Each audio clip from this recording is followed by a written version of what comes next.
نرس از سرش با من، نفس گرم دخترش با من، بی حیا نرس از سرش با من، نفس گرم آخرش با من، سر از پیکر جدا کردن، جلو چشم خواهرش با من، جلو چشمای خواهرش با من، بدنش با من، پیرهنش با من، جلو چشمای دخترش، زدنش با من، مادرش بیحال وسط گودال میگه بچم بی کفنه سرش با من، یا عبدالله آقای من،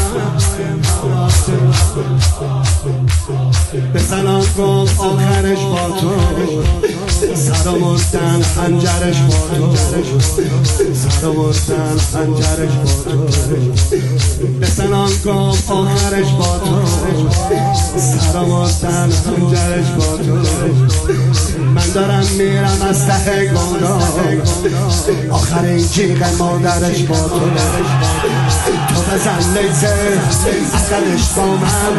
تو بزن نیزه دست و پا زدنش با من، بسیم از مقدر برسیم خیمه، تو بکش روی بچه رو یا عبدالله آقای من،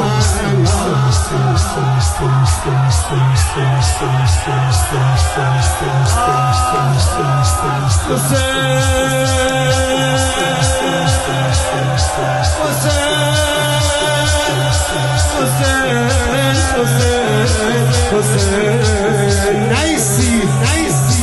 آقا